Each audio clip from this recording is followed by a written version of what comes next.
Paglabas mo ng pinto, sasalubong ang kalsada. May karatulang malaki, nakapaskil sa bawat kanto.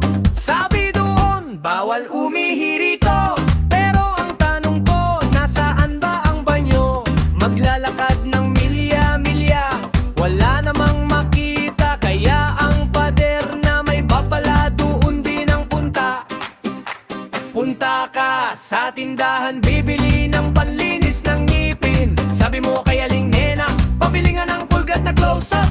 Kahit anong brand pa yan, isa lang ang tawag natin. Parang Xerox na naging tawag sa bawat papel na susurin. At huwag kang magtaka kung ang ulam may malamig, basta't may sausawan na toyo't sili. Busog ang dibdib. Okay saya, okay galing, magawan na laging ginagawa pa rin. Iba-iba ang ikot nating mundo, tawa at kamot ulo. Ganito ang Pilipino. Sige na, sayaw, indak sa kalsada. Only in the Philippines, wala nang iba.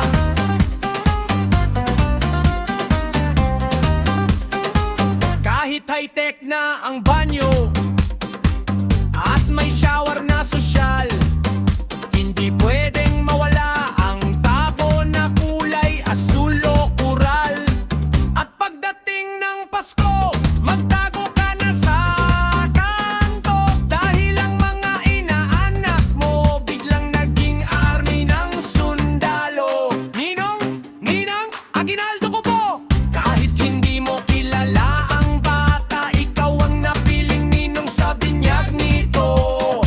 Alas 2 na ng madaling araw, gusto mo nang matulog, pero ang kapitbahay mo sa my way ibumubuga ng usok. Sintonado na ang boses, pero todo pa ang birit. Ang video kay ay buhay, kahit lahat ay nakapikit. May bawal tumawid, pero doon nagtatakbuhan. May bawal magtapon, pero doon ang tambakan.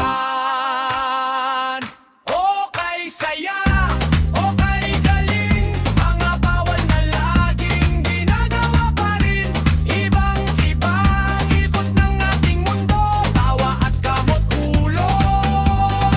Ganito ang Pilipino. Sige na, sayaw, indak sa kalsada. Only in the Philippines, wala nang iba. Wala nang iba. Wala nang iba. Dito lang ang bansa na ang uso ay GPS, at ang opo at mano ang sagot sa bawat stress. Kahit anong hirap, basta may kanin at ulam, ang ngiti sa labi, hindi mapagkala.